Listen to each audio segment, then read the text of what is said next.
Merci Saint-Esprit.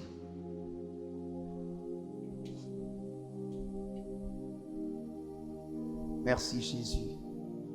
Merci de nous bénir, de nous ouvrir l'esprit, de nous conduire dans ta présence, de nous donner des oreilles attentives au nom de Jésus-Christ. Amen. Les signes des temps de la fin et l'esprit des martyrs. Les signes des temps de la fin et l'esprit des martyrs. Est-ce que tu es avec moi? On se tient debout avec la première lecture. Venez à l'église avec vos Bibles. C'est parce que vous ne venez pas avec Bible pour vérifier ce qu'on prêche là que vous avalez tout ce qu'on dit. Et puis après, vous avez des problèmes. Il faut lire ce que je vais lire là. Il faut lire. Actes chapitre 1, verset 8 à 11. Actes chapitre 1, le verset 8 à 11. Je lis la parole. Mais vous recevrez une puissance, le Saint-Esprit survenant sur vous. Et vous serez mes témoins à Jérusalem, dans toute la Judée, dans la Samarie et jusqu'aux extrémités de la terre. Continue. Après avoir dit cela, il fut élevé pendant qu'ils le regardaient, et une nuée le déroba à leurs yeux. Suivez très bien la lecture, oui. Et comme ils avaient les regards fixés vers le ciel, pendant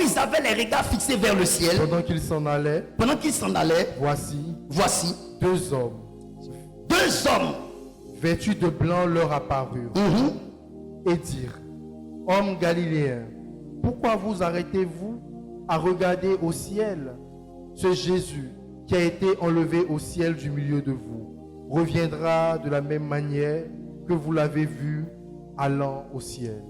Je veux que tu répètes cette dernière phrase-là avec moi. 1, 2, 3. Ce Jésus qui a été enlevé au ciel du milieu de vous reviendra de la même manière que vous l'avez vu allant au ciel. Merci. Asseyez-vous dans la présence du Seigneur.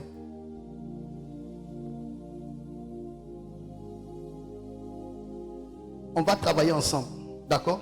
Mais je veux vraiment me faire comprendre. Le premier test nous dit: vous recevrez une puissance survenant sur vous, celle du Saint-Esprit, et vous serez mes témoins. Comme je vous l'ai dit la dernière fois, témoin veut dire martyr. Et quand on parle de martyr, le martyr c'est quelqu'un qui accepte de mourir personnellement, volontairement, pour sa foi. Pour sa foi. Ou pour une cause. On parle de martyr. Pourquoi je ne veux pas prêcher feu flamme, feu flamme? Je veux aller doucement parce que l'enseignement, c'est pour faire comprendre aux gens. Et il est important qu'aujourd'hui, je m'assure que ce que je prêche est compris. Le Seigneur dit dans sa parole, Jésus se rassemble avec ses disciples. Il se rassemble avec ses disciples sur le mont des Oliviers. Il finit de leur parler et il monte dans les airs. Suivez-moi très bien. Je vais me faire comprendre. Il monte dans les airs. Quand il monte dans les airs, vous devez savoir que celui qui est monté était déjà dans les cieux avant. Et il est descendu sur la terre. Et il est remonté. Et quand il remonte, ses disciples étant en bas, fixent le ciel. Ils le regardent monter. Même quand la nuée a emballé Jésus, qu'il est rentré dans le ciel, allant dans le côté septentrional de l'univers, là où se trouve la ville du grand roi, deux hommes sont descendus. Ils ont fait leur apparition et ils leur ont dit: pourquoi regardez-vous le ciel comme si celui qui est monté ne reviendra pas? Celui que vous avez vu monter là, il reviendra. Je veux que tu gardes ça dans ta tête. Jésus a été annoncé comme une personne qui revient. Ça là, le chrétien doit ouvrir ses oreilles et comprendre ce message. Nous qui avons toujours conçu le Seigneur comme parti pour rester. Nous qui concevons le Seigneur comme parti pour ne plus revenir. Deux hommes sont venus du ciel et ont annoncé aux disciples de l'époque: ne regardez pas comme ça le ciel, parce que celui qui est monté là va revenir. Je parle de quoi?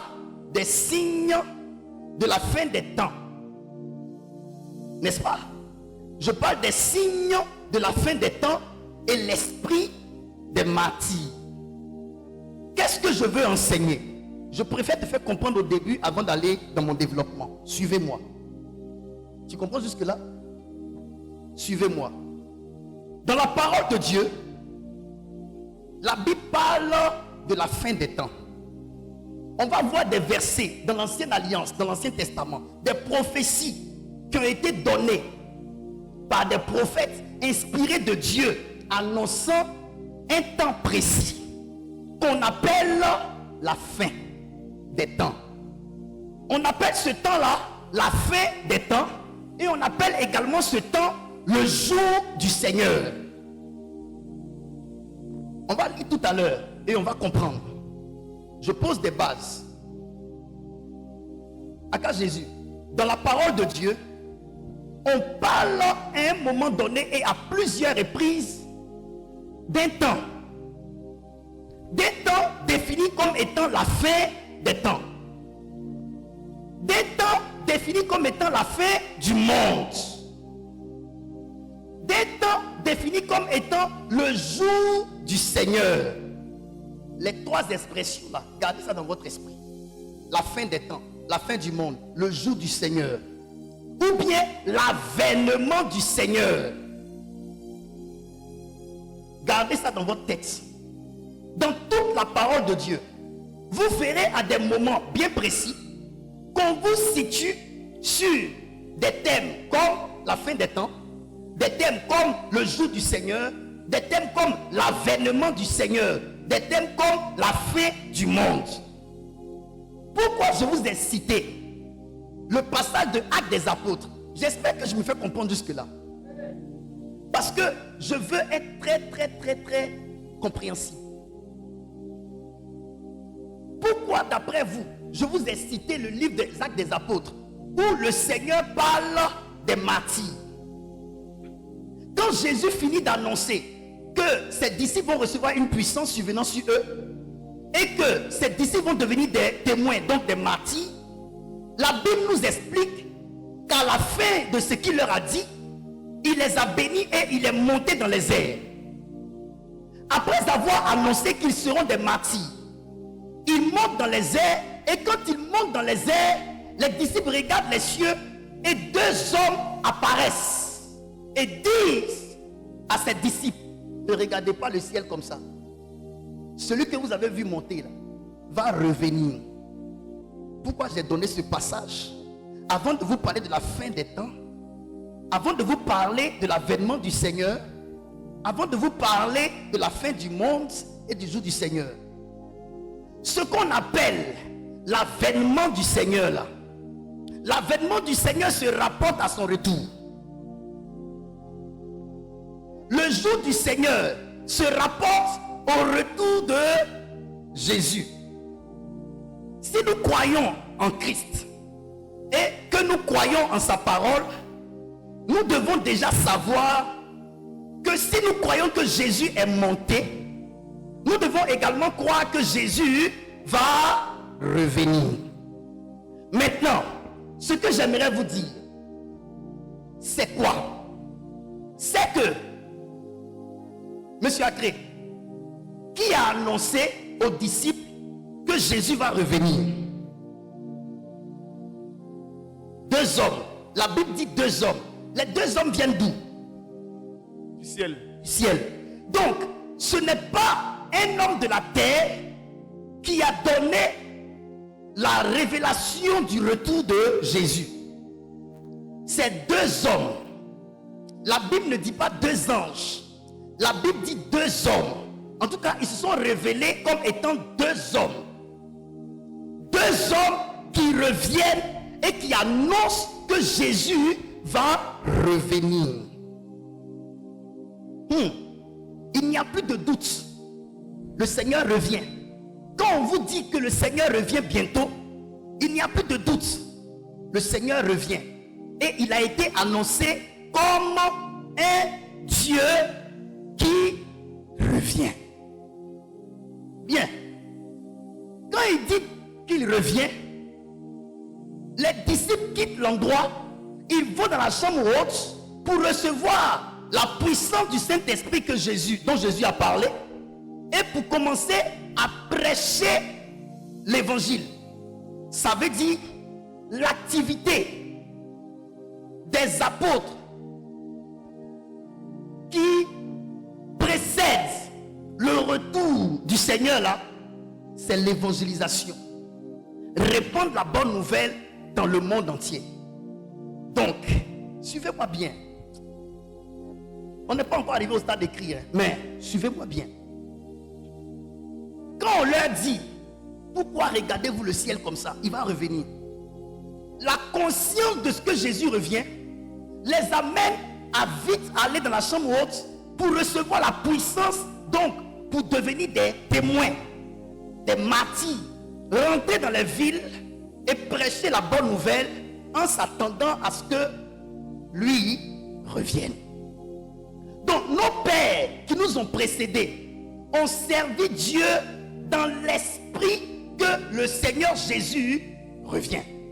Ils ont servi Dieu selon la perspective du retour du Seigneur. Ça veut dire, il n'y a rien qui doit motiver un serviteur de Dieu à annoncer la parole de Dieu en tout temps, en toutes circonstances, que la conscience du retour du Seigneur. C'est la conscience du retour, écrit, c'est la conscience du retour du Seigneur qui doit motiver notre abnégation dans le fait de propager la bonne nouvelle. Il revient. Il revient. Dis avec moi, il revient. Il revient. Sincèrement, je vais vous poser une question. Ne me mentez pas. Qui croit que Jésus revient? Vous voyez, avec beaucoup d'hésitation, vous ne croyez pas. À la vérité, le retour de Jésus ne vous arrange pas. Le retour de Jésus vous fait peur. Vous avez l'impression que votre vie va s'arrêter. Vous n'allez plus chercher vos femmes. Vous n'allez plus chercher vos maris. Vous n'allez plus coucher avec les maris des gens. Vous n'allez plus coucher avec les femmes des gens. Vous n'allez plus organiser des temps de plaisir à Assini. Beaucoup de personnes ne veulent pas que Jésus revienne. Parce que ces personnes-là, à la vérité, n'aiment pas la saine vie. Les gens aiment le péché. Et quand on entend que Jésus revient, donc on va arrêter ça. Donc on va arrêter ça. Donc on va arrêter ça. Et le retour du Seigneur fatigue même l'église. Écoutez, les apôtres de Jésus-Christ étaient heureux d'entendre que Jésus revient. Vous savez pourquoi? Parce qu'ils ont vécu avec lui sur la terre ici. Ils ont vu combien était agréable de vivre avec lui. Combien c'était agréable de vivre avec lui. Dans sa dimension où il s'est séparé de son manteau d'égal avec Dieu. Ils ont marché avec lui. Ils n'ont pas vu un homme extraordinaire comme lui. Pierre était toujours dans l'admiration. Jésus se lève, il calme la tempête. Tous les disciples disent, quel est cet homme qui parle au vent, à la tempête, et puis ils obéissent. Ils ont marché avec lui, ils ont vu des miracles. Des choses impensables, inimaginables. C'est la première fois qu'on marche avec quelqu'un, avec 5 pains et 2 poissons, il nourrit plus de 10 000 personnes. Jamais expérimenté dans le monde. Un homme à qui on pose des questions pièges, mais qui réussit à démanteler les réseaux des mafieux, des méchants. Il n'y avait pas un homme comme lui. Pierre était frappé d'admiration. Barthélemy frappé d'admiration. Matthieu frappé d'admiration. Même Thomas frappé d'admiration. Quand il meurt, ils ont été en scandale. 3e jour, il ressuscite comme il a dit. Quel est cet homme qui a pouvoir sur la mort? Frappé d'admiration. Il a pouvoir sur la mort. Ils ont été frappés d'admiration.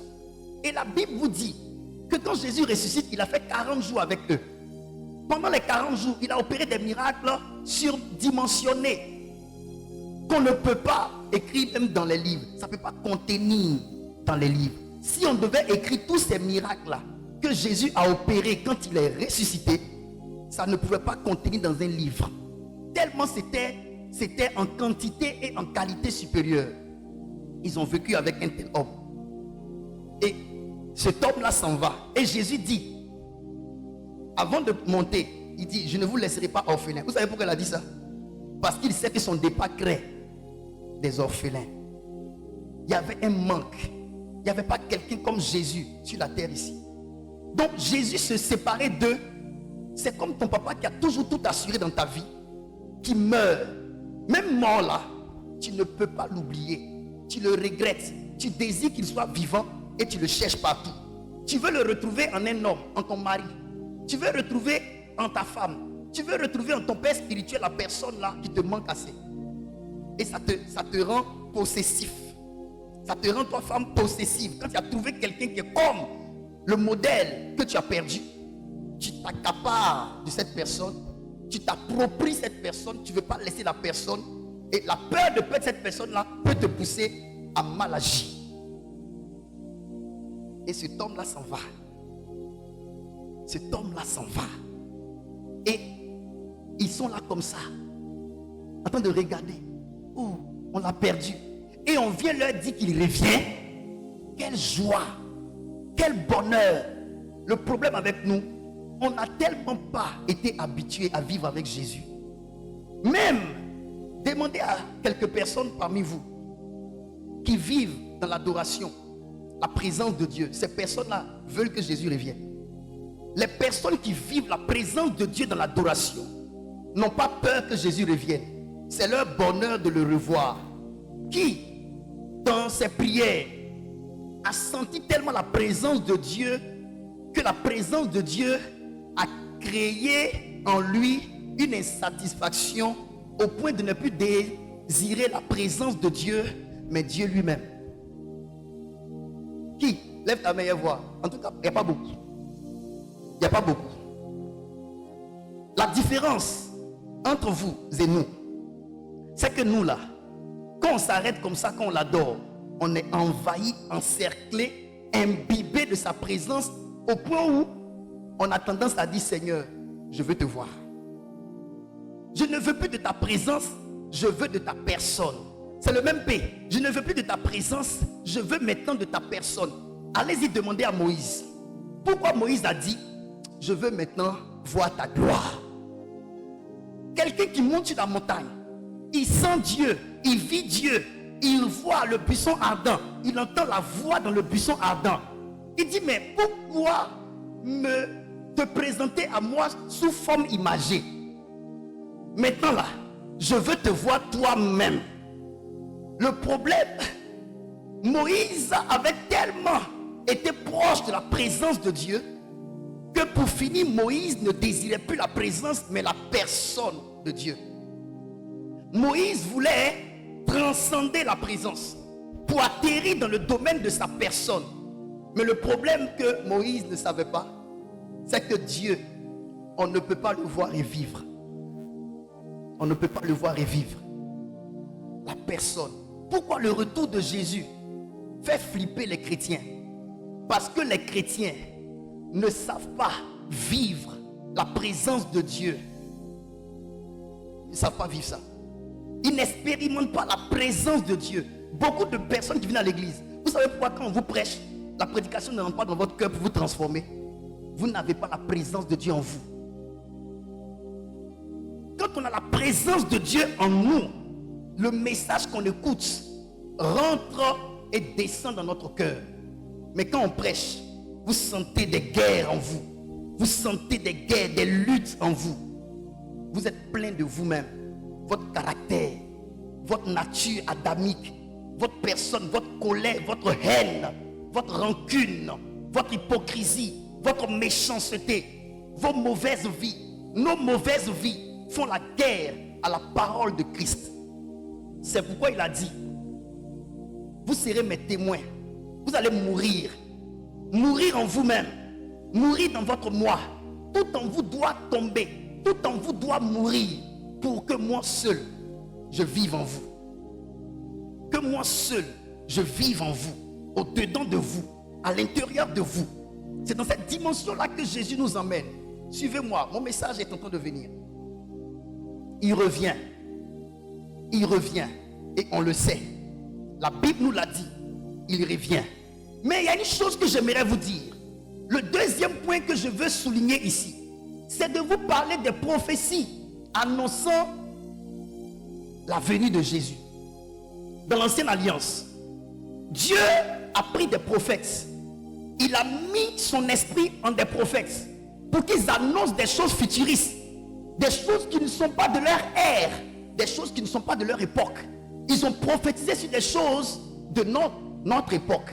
Et on va essayer de lire. Joël 2. Pardonnez, prenez vos Bibles et étudiez avec moi. Ne sortez pas d'ici comme si vous êtes venus en spectacle. Vous devez méditer la parole de Dieu. On doit lire ensemble. Joël 2, 28, 31. Je lis la parole. Après cela, je répandrai mon esprit sur toute chair. Vos fils et vos filles prophétiseront. Vos vieillards auront des songes et vos jeunes gens des visions. Même sur les serviteurs et sur les servantes. Dans ces jours-là, je répandrai mon esprit. Je ferai paraître des prodiges dans les cieux et sur la terre. Suivez. Du sang, du feu et des colonnes de fumée. Le soleil se changera en ténèbres et la lune en sang, avant l'arrivée du jour de l'Éternel. Avant l'arrivée du jour de l'Éternel. Quand on vous dit, quand Joël, le prophète, vous situe des choses qui vont précéder l'arrivée du jour du Seigneur, c'est une prophétie. Une prophétie de nous, notre ère. Il arrivera un temps, vos fils et vos filles prophétiseront. Il y aura tel signe, tel signe, tel signe, tel signe. Quand vous voyez ces signes-là s'accomplir, sachez que l'arrivée du jour du Seigneur est proche. Ici, dans ce texte, il dit avant l'arrivée du jour du Seigneur. Pourquoi dit-il avant l'arrivée du jour du Seigneur? L'arrivée du jour du Seigneur, là, c'est ce qu'on appelle le retour du Seigneur. Vous comprenez? Vous comprenez ça? Ça veut dire que eux, en leur temps, prophètes en leur temps, étant lointains, ils ont eu la révélation de quelque chose qui allait arriver dans le futur. Donc, ils prophétisent des éléments qui vont marquer l'arrivée du jour du Seigneur. Le jour du Seigneur dont on parle là, c'est ce qu'on appelle la fin des temps. Vous comprenez? Donc ça a été prophétisé par un prophète. Vous croyez aux prophètes? Vous croyez aux prophéties? Étudions les prophéties bibliques. Il y a des choses qui ont été annoncées dans la Bible par des prophètes. Mais les enfants de Dieu ne tiennent guère compte. On veut les voyants de notre époque pour dire que ton papa s'appelle tant, ta maman s'appelle tant. Ça c'est bien. Mais ça ne t'aide pas à te situer dans les signes de la fin des temps. Ça ne t'aide pas. Donc ici dans ce texte, je suis en train de vous faire voir des prophéties annonçant la fin des temps. Annonçant le retour du Seigneur. Actes des apôtres nous montre que celui qui est monté reviendra. Maintenant Joël nous dit, les gens vont prophétiser, des vieillards auront des songes, le soleil va se changer en sang, le ciel va se transformer. Ce sont des signes eschatologiques, des signes annonçant la fin des temps. Quand vous voyez ça, vous pouvez vous situer déjà, même si vous n'avez pas la date exacte, mais vous pouvez vous situer déjà dans quel temps nous sommes. D'accord? Mais ces signes-là précèdent l'arrivée du Seigneur. Allons-y. En Ésaïe, chapitre 13, versets 9 à 11. Étudions. Chers élèves, étudions. Je ne veux pas prêcher feu flamme, on crie amen à la fin, on sort avec rien. Je veux bâtir des gens. Parce que je sais où je m'en vais. Je veux former des gens. Écrivez ces tests. À la maison, réalisez ces tests. Apprenez à être de bons chrétiens. Des chrétiens studieux. Des chrétiens qui ouvrent leur Bible et qui cherchent Dieu à travers les Écritures. Si tu as trouvé qu'un homme de Dieu t'a trompé, c'est parce que tu as refusé toi-même de chercher Dieu personnellement. Je t'amène aujourd'hui à être le prophète de ta vie. Tu ne vas pas te trahir toi-même. Si nous on te trahit, toi au moins ne te trahis pas. Ce qu'on te prêche là, prends, assois-toi, prie, étudie, vois la véracité. Si j'ai menti, tu pourras me juger. Mais ne viens pas t'asseoir, regarder et puis me juger. Prends, juge-moi à partir des Écritures. Juge-moi à partir des Écritures. Ésaïe chapitre 13, verset 9 à 11. Allons-y. Je lis la parole. Voici le jour de l'Éternel arrive. Voici le jour de l'Éternel arrive. Jour cruel. Écoutez, hein, un jour cruel. Jour de colère et d'ardente fureur. Jour de colère et d'ardente fureur. Qui réduira la terre en solitude. Attends. Il fera quoi? Qui réduira la terre en solitude. Ce jour-là va réduire la terre en solitude. Parce que ce jour-là, c'est la fin du monde. Il vient pour juger la terre. Donc Ésaïe, en son temps, a prophétisé des choses qui ne sont pas de son époque, mais qui sont de nous, notre époque. Les prophètes de Dieu étaient des puissants prophètes. Comment Ésaïe peut-il prophétiser quelque chose, mais qui concerne l'an 2000? De son temps là-bas, Dieu ne voulant pas que les hommes soient surpris, a annoncé d'Adar ces choses, pour que ceux qui ont entendu la prophétie puissent passer le relais, puissent dire, il a été dit ça. On dit à nos enfants, si on meurt que ce n'est pas encore arrivé, nos enfants auront appris qu'il y a un jour du Seigneur qui arrive, un jour redoutable, un jour où Dieu va juger la terre. Ce jour-là arrive pour que nos enfants, les enfants de nos enfants, ainsi de suite, puissent garder ça en mémoire. On parle de prophétie. Prophétie. Étudier la prophétie, garder la prophétie, examiner la prophétie. Il y a un jour du Seigneur qui a été annoncé. Et les hommes ne doivent pas être ignorants de ce jour. Il dit ce jour-là sera redoutable. On appelle ce jour-là le jour du Seigneur. Continue mon garçon. Qui réduira la terre en solitude. Qui réduira la terre en solitude. Et en exterminera les pécheurs. Et en exterminera les pécheurs. Donc, les pécheurs seront exterminés le jour du Seigneur.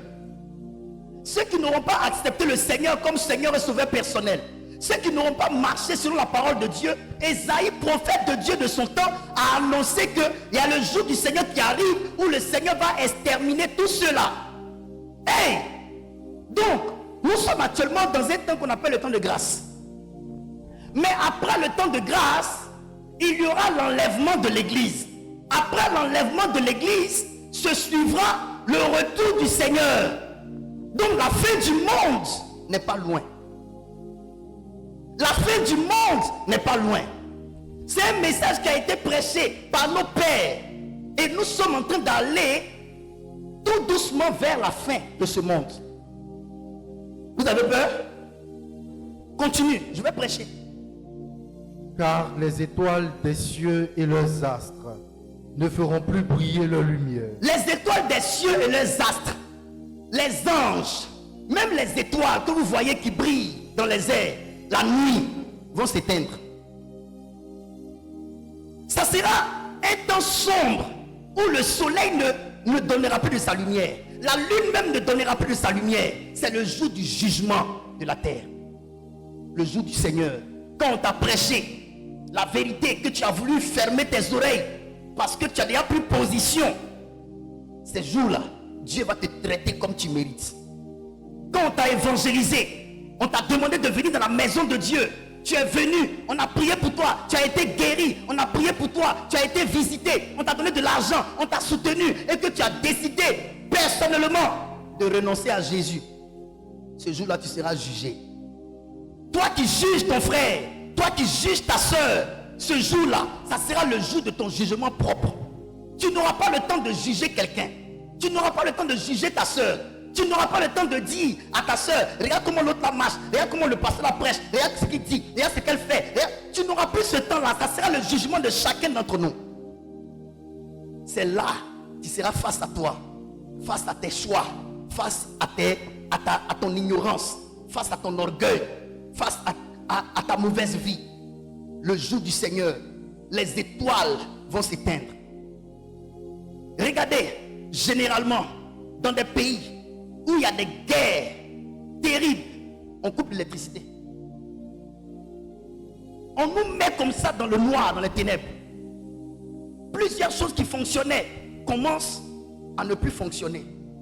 La télé n'est plus aux mains de ceux qui sont au pouvoir. On récupère la télé, on récupère les médias. Parce que là, il y a état d'urgence. On commence à créer les couvre-feux. Vrai ou faux? Des couvre-feux. Quand tu entends ça, couvre-feu, c'est qu'il y a problème. Les étoiles vont s'éteindre. Parce que le jour du Seigneur arrive. Vous qui dites, servez Jésus, ouvrez les oreilles et écoutez ces messages durs. Car celui que vous avez vu monter reviendra. Celui que vous avez vu monter reviendra. Le temps arrive où tu ne vas plus aller à l'église pour prier pour que je guérisse.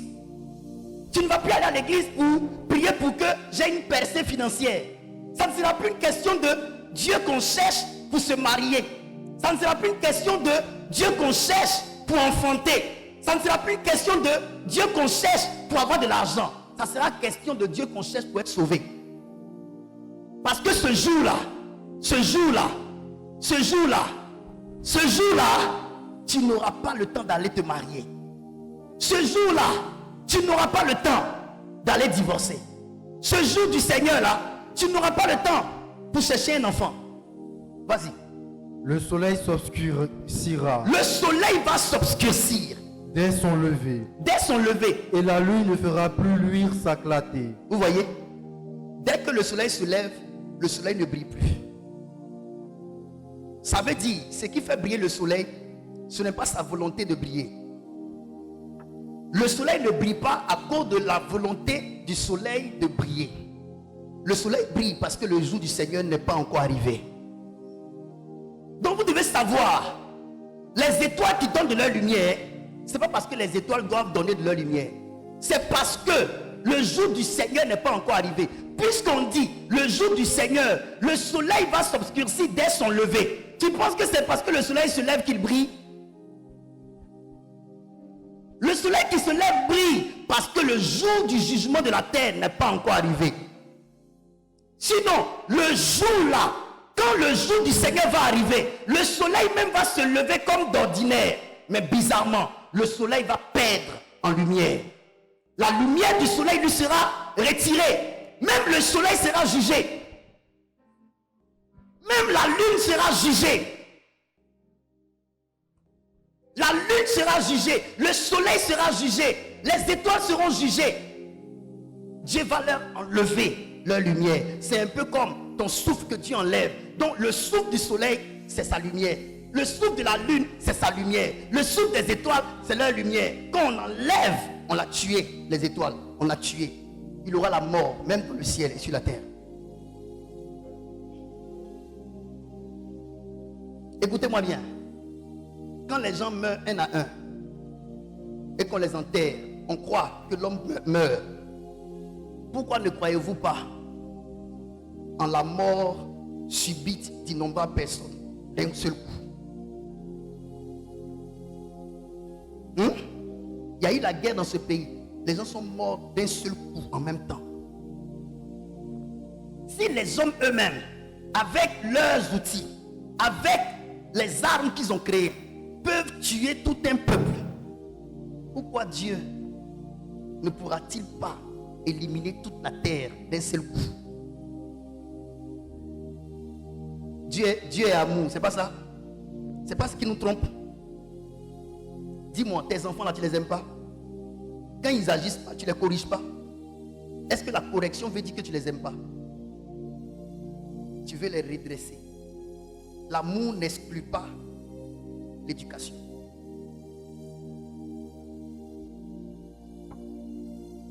Calmez-vous, je prêche.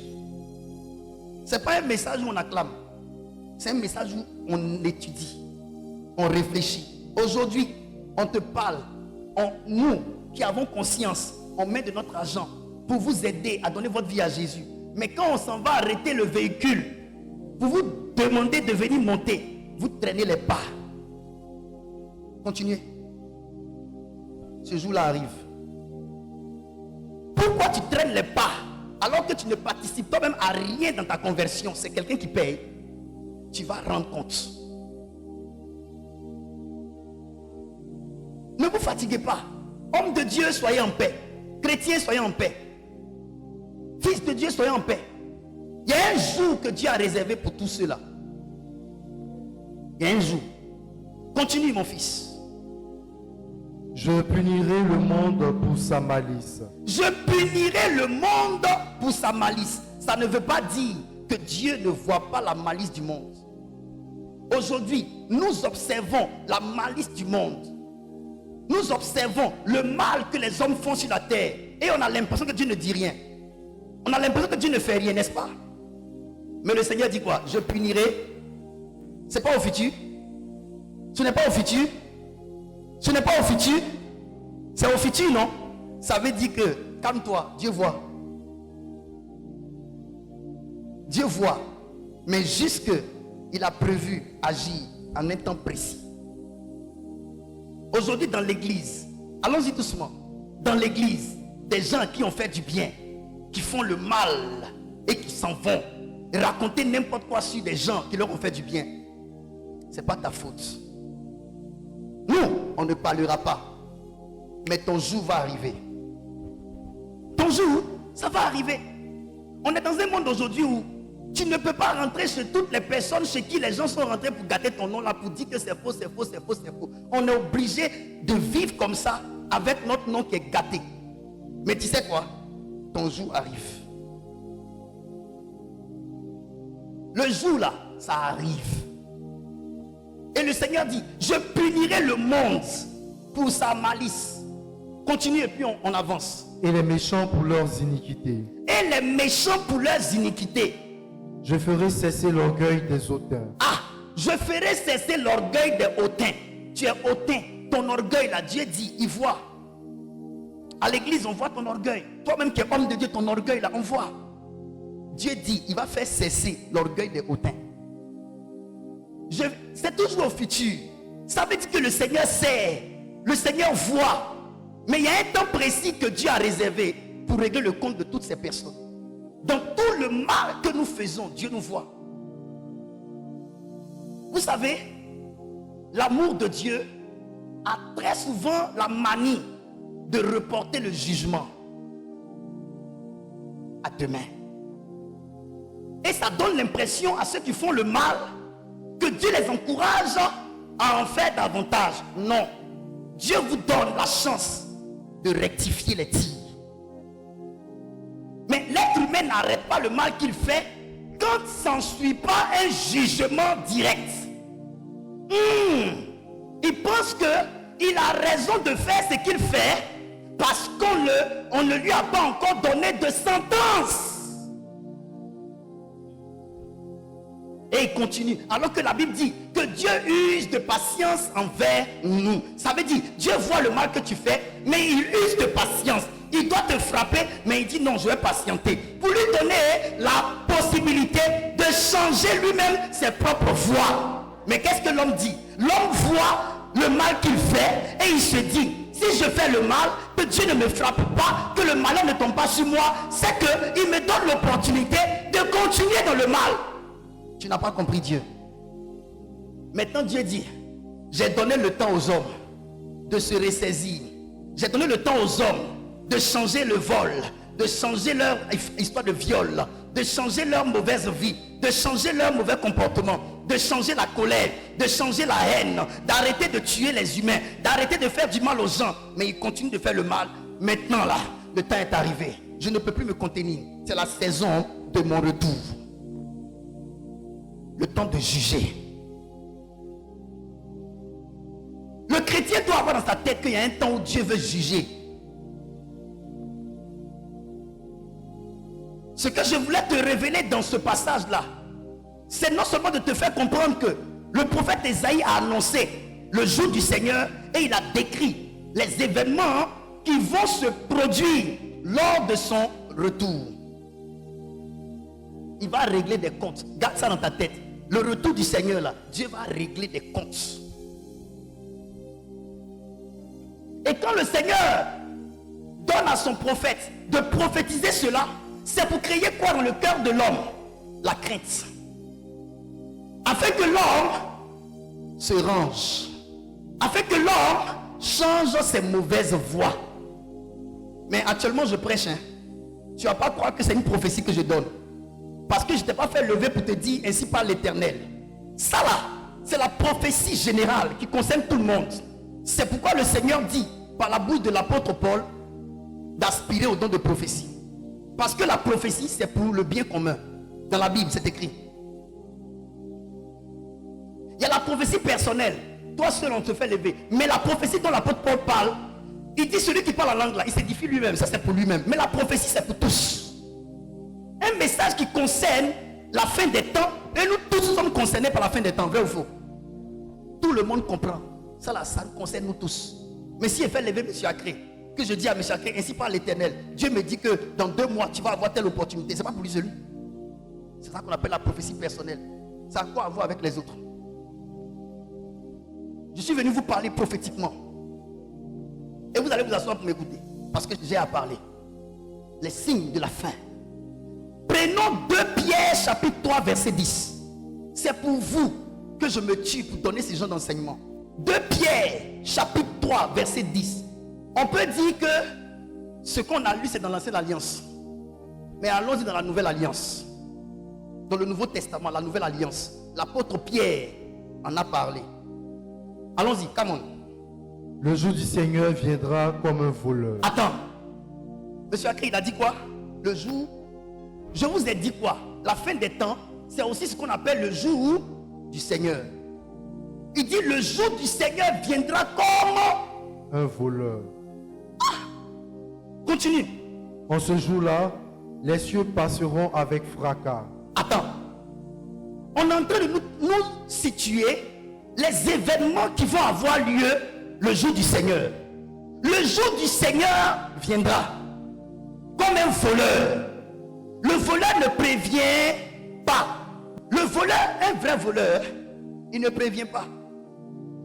Un voleur qui te prévient, non, c'est qu'il te provoque. Le jour du Seigneur viendra. Donc, enfant de Dieu, garde dans ta tête qu'il y a un jour qu'on appelle le jour du Seigneur qui viendra. Quand tu dors la nuit, tu te réveilles le matin, que ça sonne dans ta tête, il y a un jour du Seigneur, on dit qu'il viendra. Acte des apôtres a dit, celui qui est monté reviendra. Toute la Bible nous parle du jour du Seigneur qui viendra. Nous avons quelqu'un qui a voyagé et qui annonce son retour.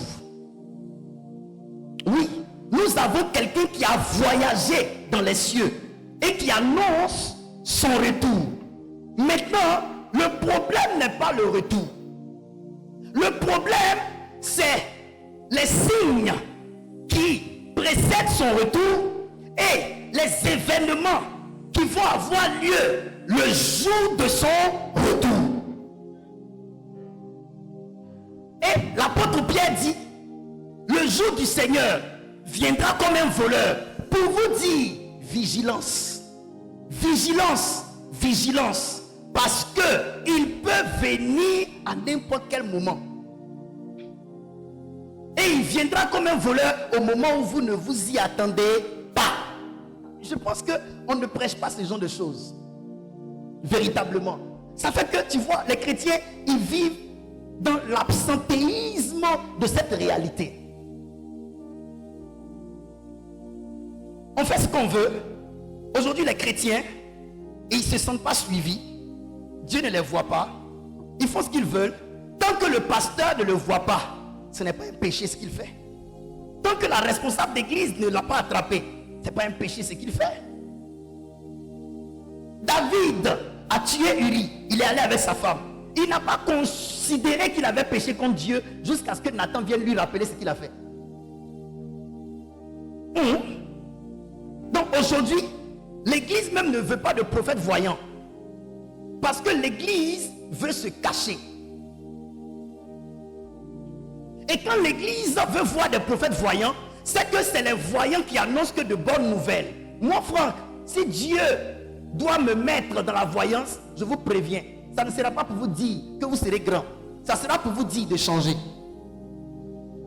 Parce que les gens qui en ont, on en connaît plein.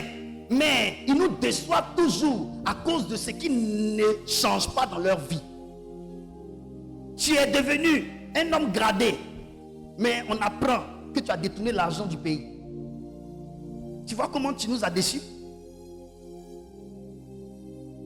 Tu viens à l'église, tu fais de grandes offrandes, mais on entend que tu as sacrifié ton propre enfant pour avoir ça. Tu vois ce que tu as fait? Quand on apprend, on est déçu. Donc aujourd'hui, le tout n'est pas d'avoir des gens qui sont élevés, les gens qui sont grands, qui ont des véhicules, qui ont de l'argent, mais c'est d'avoir des personnes qui sont grandes, élevées, bénies, mais qui représentent Jésus-Christ. Et qui n'ont rien perdu de leur humanité.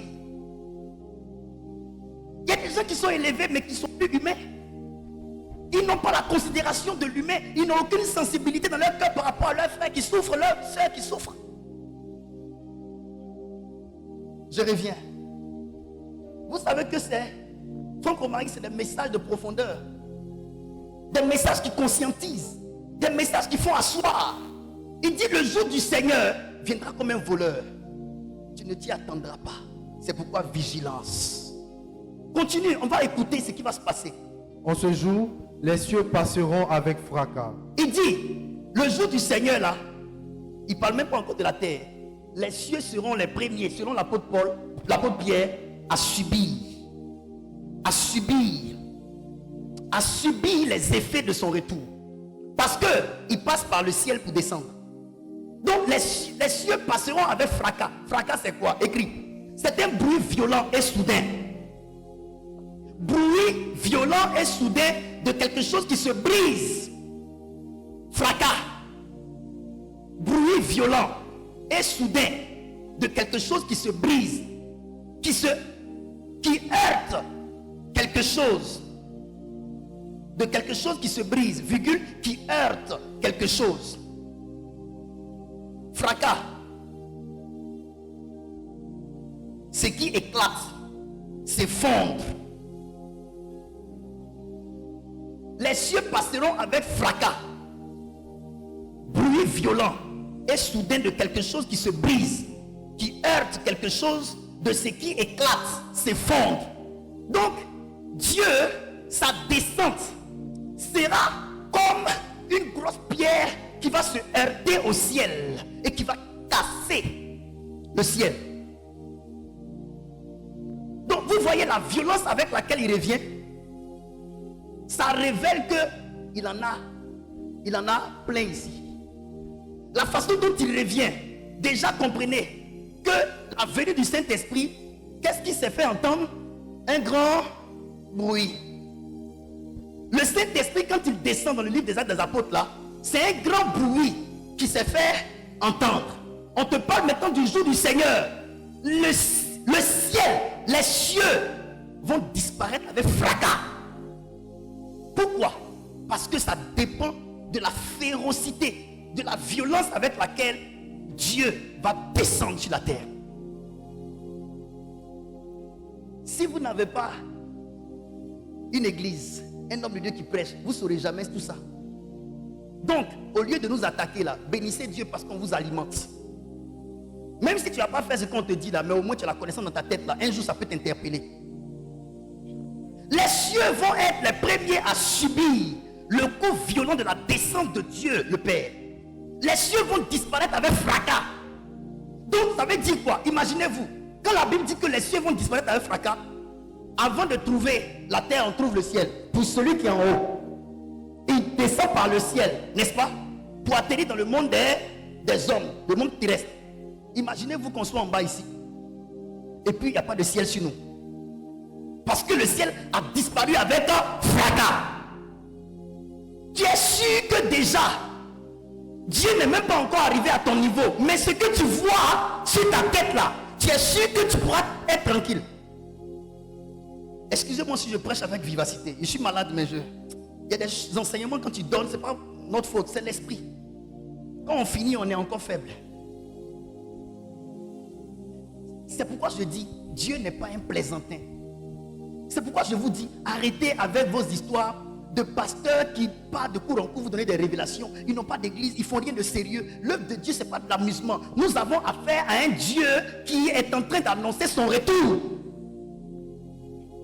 C'est pourquoi on ne s'amuse pas avec les âmes que Dieu nous donne. C'est aussi pour ça que lorsqu'on apprend que quelqu'un vient dans l'église en train de vouloir gaspiller une âme que nous avons gagnée chèrement, on parle avec la personne.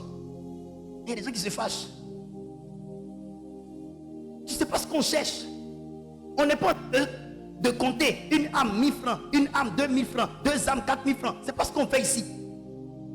C'est pas ce qu'on fait ici. Nous sommes en train de préparer des hommes pour qui Jésus a donné sa vie à être sauvé. Donc, quand je te vois, je ne vois pas 1000 francs. Je ne vois pas 2000 francs. Il y a des hommes de Dieu qui comptent. 20 âmes, au moins tu peux imaginer combien tu vas avoir comme argent. 20 000. Homme de Dieu, attention. Serviteur de Dieu, attention. Nous avons affaire à un Dieu qui est conscient qu'il a donné son fils mourir pour les humains, qui est ressuscité, qui est monté, qui signe son retour. Qui signe son retour. Donc quand on te parle du lesbianisme, on te parle de la pédophilie, on te parle de l'homosexualité, on n'est pas en train de t'écorcher, on est en train de t'exhorter. Parce qu'il y a un jour qui arrive. Si vous croyez que Jésus guérit, si vous croyez que Jésus délivre, si vous croyez que le message de Dieu peut toucher votre cœur au point de pleurer, pourquoi ne croyez-vous pas qu'on parle de son retour? Ce jour-là, le ciel va disparaître avec fracas. Un vent violent qui brise quelque chose. Donc vous imaginez, le ciel sera comme une surface solide devant Dieu. Et il va casser ça. Tout détruit. Parce qu'il vient avec une férocité. Continue mon enfant. Les éléments embrasés se dissoudront, et la terre avec les œuvres qu'elle renferme sera consumée. La terre avec les œuvres qu'elle renferme sera consumée. Est-ce que tu comprends ce qui va se passer ce jour-là? Vous avez déjà vu l'inondation d'Abidjan? Comment ça peut détruire des maisons, tuer des gens qui sont dans leurs véhicules, qui s'en vont à l'école ou bien au travail? On vit des scènes comme ça. Dieu est en train de nous habituer à ce qui arrive. Il y a plus grave qui vient.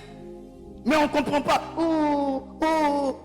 Tant que ce n'est pas nous, on dit oh, mais on passe notre chemin. Ça arrive. La terre entière sera consumée. Et c'est l'apôtre Pierre qui parle de ça. Continue mon garçon. Le verset 11. Puisque donc toutes ces choses doivent se dissoudre, qu'elles ne doivent pas être la sainteté de votre conduite et votre piété. Ah bon? Puisque, attends, on s'arrête là. Puisque la terre et tout ce qu'elle renferme sera dissous, vous devez alors marcher dans la sainteté. Votre conduite doit être une conduite de sainteté. Ça veut dire, marche en fonction de ce que Dieu te demande. Vis proprement ta vie pour ne pas que tu sois parmi les œuvres de la terre qui seront détruites. Donc quand on prêche et que nous-mêmes on prêche sur le péché à nous-mêmes les hommes de Dieu, c'est pour ça que j'ai aimé quand je vous ai dit ici, les évangélistes qui sont venus, qui m'ont prêché sur le péché, que si je pêche j'irai en enfer. J'ai dit ils ont bien prêché. Parce que l'apôtre Pierre nous dit ici qu'elle ne devait pas être alors la sainteté de votre conduite, puisque toutes ces choses-là doivent se faire. Donc, à cause de ce que la terre sera détruite, avec toutes ses œuvres, les belles constructions, tout ça, vous qui aimez l'argent, qui aimez les belles choses, tout ça sera détruit. Monsieur Acré, tu es un enseignant à l'école. Est-ce qu'on note pas les gens pour bonne conduite? Pourquoi il y a bonne conduite à l'école? Pour nous amener à comprendre que même dans la vie séculière, dans la vie même active là, il faut avoir une bonne conduite. Votre bonne conduite est notée. votre mauvaise conduite est notée. Ceux qui conduisent, vous qui roulez, dans votre formation, on parle de bonne conduite. Les codes de la route. Alors, pourquoi ne comprenez-vous pas que si pour conduire, on vous enseigne les codes de la route pour que vous puissiez bien conduire pour ne pas faire des accidents? Et puis dans votre marche chrétienne, quand on vous dit, Dieu dit de vivre comme ça, sinon il y a telle chose qui va vous arriver, vous ne croyez pas. Toi-même tu sais que ta voiture là, si tu as pris, que tu n'as pas respecté les codes de la route, que tu sors, quelqu'un va te bousiller la voiture. C'est la même chose dans le monde spirituel. Les esprits et nous là, quand on marche là, chaque entité suit son itinéraire. Quand tu sors de ta route pour entrer dans le chemin d'un démon, païaï. Et quand il y a un païaï qui se fait, ne viens pas dire que je ne sais pas pourquoi ça m'est arrivé. Tu as péché. Péché ne veut pas toujours dire ce que tu prends dans ta tête là. C'est juste le fait que tu n'aies pas respecté les normes. C'est ça. Je vais vous donner un verset encore. Là, je vous montre la fin des temps. C'est que la fin des temps présente, préfigure. 1 Corinthiens chapitre 15, verset 22 à 28. On va étudier les signes de la fin des temps. 1 Corinthiens, le chapitre 15, le verset 22 à 28, je lis la parole. J'ai dit, notez ce passage et puis tendez l'oreille. On va aimer la parole de Dieu. Je veux vous voir écouter tendrement, comprendre avec moi. Allons-y. Et comme tous meurent en Adam, de même aussi tous revivront en Christ. Mais chacun en son rang. Mais chacun en son rang. Christ comme prémisse. Christ comme prémisse. Puis ceux qui appartiennent à Christ lors de son avènement. Puis ceux qui appartiennent à Christ lors de son avènement. Je vous ai parlé de l'avènement. Quand on parle de l'avènement, c'est son retour. L'avènement, c'est la montée de Jésus dans son règne. C'est aussi l'arrivée du Seigneur. Donc il va revenir et il va régner. Ça confirme ce que les deux hommes ont dit. Il va là, mais il revient. Confirmation. Continue. Ensuite viendra la fin. Ensuite viendra la fin. La fin. La fin du monde. Donc nous avons tous la confirmation que le Seigneur, oh, je t'aime Jésus, tu te mets à genoux, oh Père, au nom de Jésus. On dit, hé, lève-toi, il vient. Maintenant tu as fait quoi? Tu as fui ou bien? On s'en l'accueillir. Mais si on fuit, c'est qu'il y a problème. On adorait qui?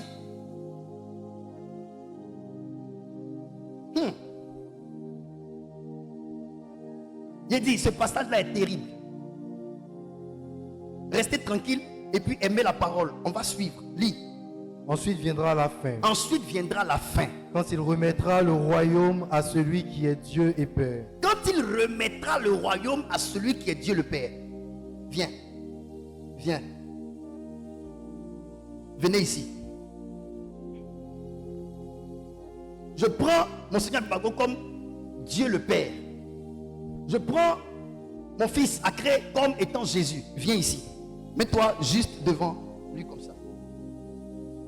Suivez très bien ce que je vais vous expliquer. Regardez ce qui se passe. Dieu le Père a vu que le monde était en perdition. A vu que le monde était en perdition. Dieu là, lui, le Père, il a tant aimé le monde. Soulève ta main. C'est le signe de l'amour qu'il a pour le monde. Il a tant aimé le monde qui est ici, qui est perdu, qu'il a donné. Mets ta main sur son épaule. Il a donné son fils qui est ici, afin que quiconque, donc peu importe la personne, tout le monde, Dieu a ouvert les portes à tous. Quiconque croit en celui-là est la vie éternelle. Donc Dieu le Père qui est ici a remis la vie éternelle entre les mains de cet homme qui est son fils Jésus. Il a donné en sacrifice martyr à ce monde pour que le monde soit sauvé par lui. Maintenant, quand Jésus vient, il fait des miracles, il opère des guérisons, il fait tout ce qu'il fait. À la fin, on le tue. Quand on le tue, il ressuscite. Quand il ressuscite, il se rassemble maintenant avec ses disciples. Il n'a pas pris tout le monde, mais il a pris seulement des disciples, des personnes avec qui il va convaincre tout le monde de l'accepter en vue de leur salut. D'accord? Donc, je veux 12 personnes. 12 personnes. 12. Venez à 12. Venez à 12. On va démontrer. Hein. Voilà. Donc, quand ce monsieur vient, Jésus, quand il vient, il va prier pendant 12 heures. Et quand il prie pendant les 12 heures, il choisit ces 12 là comme étant ses disciples. Il les forme pendant 3 ans. Et quand il les forme pendant les 3 ans, au bout des 3 ans, il dit, bon, je dois partir vers le Père. Mais vous allez recevoir la puissance de Dieu survenant sur vous, qui est la promesse de Dieu le Père, pour que vous soyez mes martyrs. Pourquoi? Parce que lui, il a inauguré l'ère des martyrs. Puisque lui-même, il est mort. C'est un martyr. Donc, Jésus ne demande pas aux hommes de faire des choses pour lui que lui n'a pas fait pour son Père. Donc, quand il est choisi, lui, il monte. Retourne vers ton Père. Tu retournes. Il est monté. Les 12 maintenant, collez-vous. Et les 12 maintenant vont se rassembler dans une chambre qu'on appelle la chambre haute. Pendant qu'ils sont en train de prier, l'Esprit de Dieu descend sur eux. Ils reçoivent le Saint-Esprit. Et quand ils reçoivent le Saint-Esprit maintenant, ils vont commencer à retourner à vos places. Dès que vous rentrez dans le monde pour aller prêcher l'évangile. Là, ils sont en train de rentrer pour aller vous parler à vous. Pour aller gagner des âmes. Parmi vous, il y a d'autres qui disent qu'ils ne veulent pas entendre parler de Jésus. Sans problème. Donc, les 12 là ont été oints. Maintenant, le Père est ici avec son Fils. Le Fils est assis à la droite du Père. Maintenant, lorsque le Fils là ressuscite, il apparaît aux disciples. Ils n'étaient plus 12, ils étaient nombreux. Et quand il leur fait son apparition, il leur dit, un esprit n'a ni chair ni os comme moi j'en ai. Ça veut dire, de mort et ressuscité que je suis, j'ai tout gardé de mon humanité. Pourquoi? Parce qu'il n'y a que l'homme qui puisse comprendre l'homme. Malgré la divinité de Jésus, Jésus a gardé son humanité. Pourquoi? Parce que un divin qui n'est pas humain ne saurait comprendre l'humain. C'est pourquoi, étant assis à la droite du Père, la Bible l'appelle Jésus-Christ homme. Et la Bible dit il intercède pour nous les humains. Pourquoi Jésus-Christ homme? Jésus-Christ homme parce qu'il n'y a que l'homme qui puisse comprendre l'homme pour intercéder pour l'homme. Jésus-Christ Dieu ne peut comprendre l'homme pour intercéder pour l'homme. Et dans sa dimension là, la Bible dit Jésus a été tenté en toutes choses. Donc, lorsque tu es tenté de prendre la cigarette, Jésus te comprend. Il n'accepte pas, mais il comprend ce que ça fait d'être tenté par la cigarette. Parce que lui aussi a été tenté quand il était homme sur la terre ici par la cigarette. Quand tu es tenté par la drogue, il comprend. Parce que de son humanité, il comprend ce qui est de l'humain.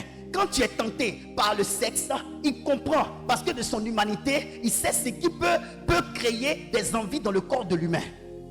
C'est pourquoi il ne rejette personne. Lis le test. Le test dit que lui là, il va revenir. Le Fils de Dieu va revenir sur la terre. Mais quand il revient, il vient pour une œuvre. Reprends. Mais chacun en son rang. Christ comme prémisse, puis ceux qui appartiennent à Christ lors de son avènement. Lors de son avènement, lors de son retour. Ensuite viendra la fin. Ensuite viendra la fin. Quand il remettra le royaume à celui qui est Dieu et Père. Donc, quand il remettra le royaume à celui qui est Dieu et Père. Donc, Jésus le Fils là, il revient sur la terre et il va faire un travail. Quand il finit de faire son travail, la Bible va en parler tout à l'heure, il finit de faire son travail, il va récupérer dans sa main, comme ça, le royaume pour ramener maintenant à son Père. Il donne à son Père et puis regardez ce qui va se passer. Mets-toi à genoux devant ton Père.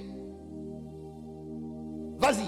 Après avoir détruit toute domination. Écoutez, après avoir détruit toute domination. Donc quand Jésus va revenir, il va détruire toute domination. Continue. Toute autorité. Il va détruire toute autorité. 2. Et toute puissance. Et toute puissance. 3.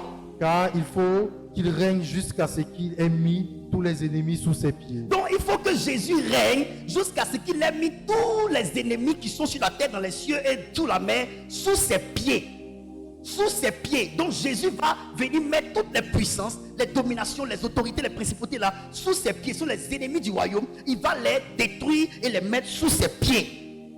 Continue. Le dernier ennemi qui sera détruit. Le dernier ennemi qui sera détruit, c'est la mort. C'est la mort. Jésus va revenir là pour détruire la mort. Continue. Dieu en effet a tout mis sous ses pieds. Dieu en effet a tout mis. Donc le Père qui est ici a tout mis sous les pieds de son fils Jésus. Donc, là où nous sommes à l'ère de Jésus. On n'est pas à l'ère de Dieu le Père. Dieu le Père a tout mis sous les pieds de son fils qui est ici. Il a reçu tout pouvoir. C'est pourquoi, quand il meurt ressuscité, il dit tout pouvoir m'a été donné. Ça lui a été donné par qui? C'est pas par son Père. Dieu a tout mis sous ses pieds. Et lui maintenant, quand il revient, il va détruire les dominations, détruire les autorités, détruire les principautés. Il va tout mettre sous ses pieds. Le dernier ennemi qu'il va chercher à vaincre s'appelle la mort. C'est la mort qui continue de nous arracher la vie. Il va venir détruire la mort maintenant. Quand il va finir de détruire la mort, il va faire quelque chose. Continue. Dieu a en effet mis tout sous ses pieds. Mais lorsqu'il dit que tout lui a été soumis, il est évident que celui qui lui a soumis toutes ces choses est accepté. Ça veut dire, Dieu a tout mis sous lui ses pieds. Le Père a tout mis sous les pieds de son Fils. Mais quand le Père dit que tout lui a été soumis, il est évident que le Père lui-même est accepté. Ça veut dire, Dieu a tout mis sous ses pieds sauf lui. Donc Jésus a tout sous ses pieds sauf son Père. Maintenant vous allez savoir, pour montrer que le Père est élevé que le Fils. Et l'élévation du Fils dépend de ce que le Père lui a donné comme droit. C'est pourquoi remarquez, le Fils n'a jamais rien fait sans son Père. Le Père qui a tout mis sous les pieds, lève-toi maintenant. Le Père qui a tout mis sous les pieds de Jésus, lui-même n'est pas soumis à Jésus. Ça veut dire, tu domines les autorités, tu domines les principautés, tu domines la mort, sauf moi. J'en suis accepté. Tu ne me domines pas. Parce que celui qui t'a soumis toutes choses ne peut pas être soumis. Continue. Gardez la ligne. Et lorsque toutes choses lui ont été soumises, alors le Fils lui-même sera soumis à celui qui lui a soumis toutes choses, afin que Dieu soit tout en tous. Jésus qui est ici, il revient pour mener une guerre. Il revient pour régler les comptes aux autorités, aux dominations, aux principautés. Le dernier ennemi auquel il va faire face, c'est la mort. Il va détruire la mort, écraser la mort. Ça veut dire la mort va mourir. Dis avec moi, la mort va mourir. Donc la mort ne pourra plus tuer. La mort sera détruite dans son essence. Jésus va détruire le pouvoir de la mort. C'est pour cela, ceux qui vivront éternellement n'auront plus à mourir. Parce que la mort sera déjà tuée. Quand Jésus finit de régler les comptes à la mort, vous savez ce qu'il va faire? Il n'a plus le droit d'être sur la scène. Actuellement, Jésus est sur la scène. Jésus a encore un rôle à jouer sur la terre. Il a encore des choses à faire parce qu'il n'a pas encore tout fini. Il est mort, c'est vrai. Il est resté, c'est vrai. Il est allé à la droite du Père. Mais il doit revenir pour régler les comptes aux dominations, aux principautés et aux princes des ténèbres. Et à la mort. Quand il finira tout ça, bénis Dieu parce qu'il revient. C'est une délivrance. Quand Jésus aura fini de faire tout ça, il n'a plus maintenant de travail à faire. Il prend le royaume et puis il vient maintenant donner à son Père et il se soumet à son Père et c'est maintenant le Père qui sera tout en tous. Donc entre le Père et le Fils, qui est plus grand? C'est le Père.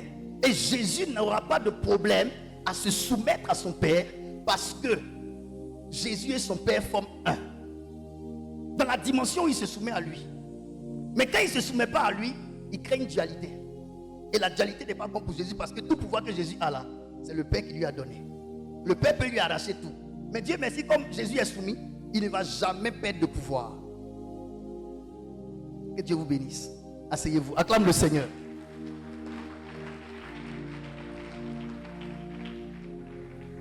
Dis-moi, est-ce que tu comprends jusque-là? Ok, on peut avancer. Il y a une question qui revient à chaque arrêt. Après avoir expliqué tout ça, pour vous montrer qu'il y a un jour du Seigneur qui arrive. La fin du temps arrive. La Bible dit ici, ensuite viendra la fin. Quand Jésus aura remis le pouvoir entre les mains de son Père, ensuite viendra la fin. La fin du monde. nous devons maintenant nous poser la question. À quel temps sommes-nous? Puisque tout ça, nous avons entendu, nous avons compris, nous avons étudié, nous avons écouté. La question à se poser aujourd'hui, à quel temps sommes-nous?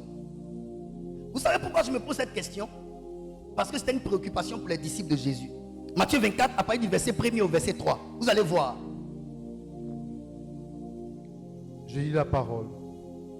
Comme Jésus s'en allait aux sorties du temple, ses disciples s'approchaient pour lui en faire remarquer les constructions. Les disciples ont regardé la construction du temple de leur temps. Dans l'histoire de la construction du temple, on dit que le sommet avait été fait avec de l'or, de sorte que quand le soleil tapait, l'or la brillait et ça créait une certaine gloire. Ça faisait que de l'extérieur, c'était beau à voir. Tellement extraordinaire la façon dont le temple avait été bâti, que les apôtres de Jésus en étaient émerveillés. Et ils étaient tellement émerveillés de voir la beauté du temple, qu'ils se sont dit en eux-mêmes, selon l'histoire, si nous-mêmes on est émerveillés, et que dire de notre Seigneur, qui lui doit prêcher dans les temples. Mais Jésus n'a pas été émerveillé. Jésus a plutôt donné une parole futuriste, prophétie. Et ils disent à Jésus, vas-y, lis. Mais il leur dit, voyez-vous tout cela? Voyez-vous tout cela? Je vous le dis en vérité. Je vous le dis en vérité. Il ne restera pas ici, pierre sur pierre, qui ne soit renversé. Quand il y a la fin du monde, est-ce que les immeubles peuvent tenir? Les maisons peuvent tenir? Les belles constructions peuvent tenir? Jésus est en train de parler de la fin à ses disciples ainsi. Les disciples se posent la question et Jésus leur dit, voyez-vous cette construction?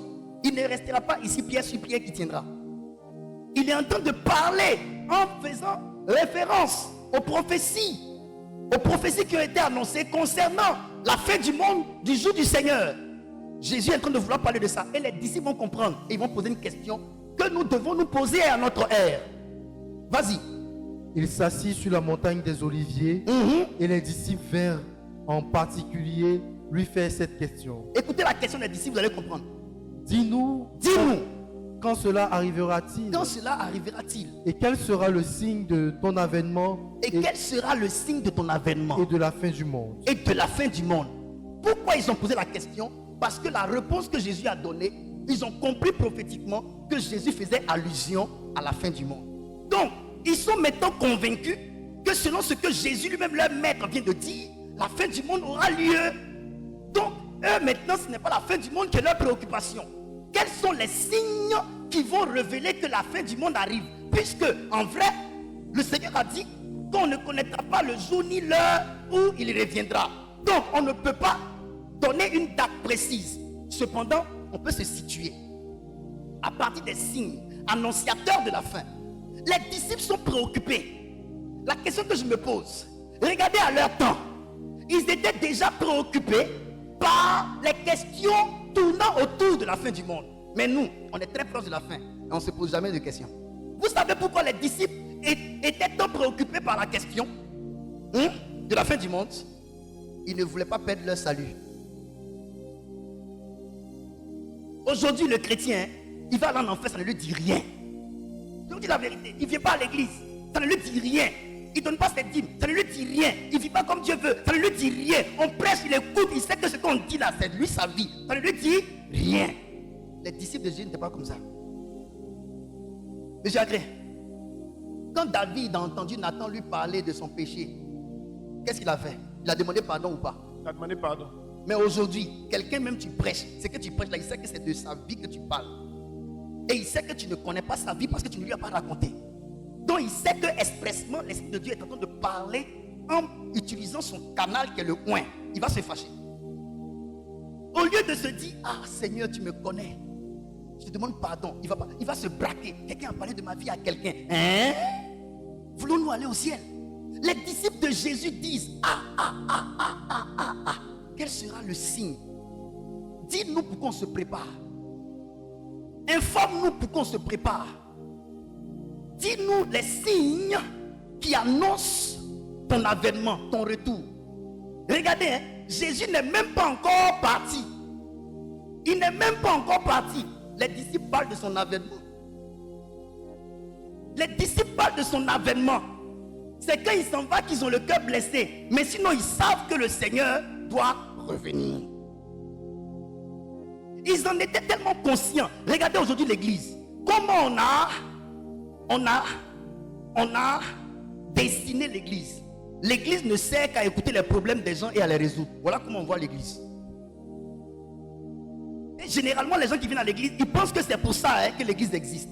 Je vais aller expliquer mes problèmes, le pasteur va écouter, ils vont m'aider et puis ils vont m'en sortir. Même quand on t'aura donné 1 million pour te débloquer ton affaire, si tu ne marches pas, je suis en enfer. Tu iras en enfer. On n'a pas trouvé l'argent pour te donner, mais au moins, on t'a prêché le Seigneur. On t'a prêché un message qui peut t'ouvrir l'esprit pour que tu t'attaches au Seigneur, même si tu n'as pas été guéri, mais au moins tu peux aller au ciel.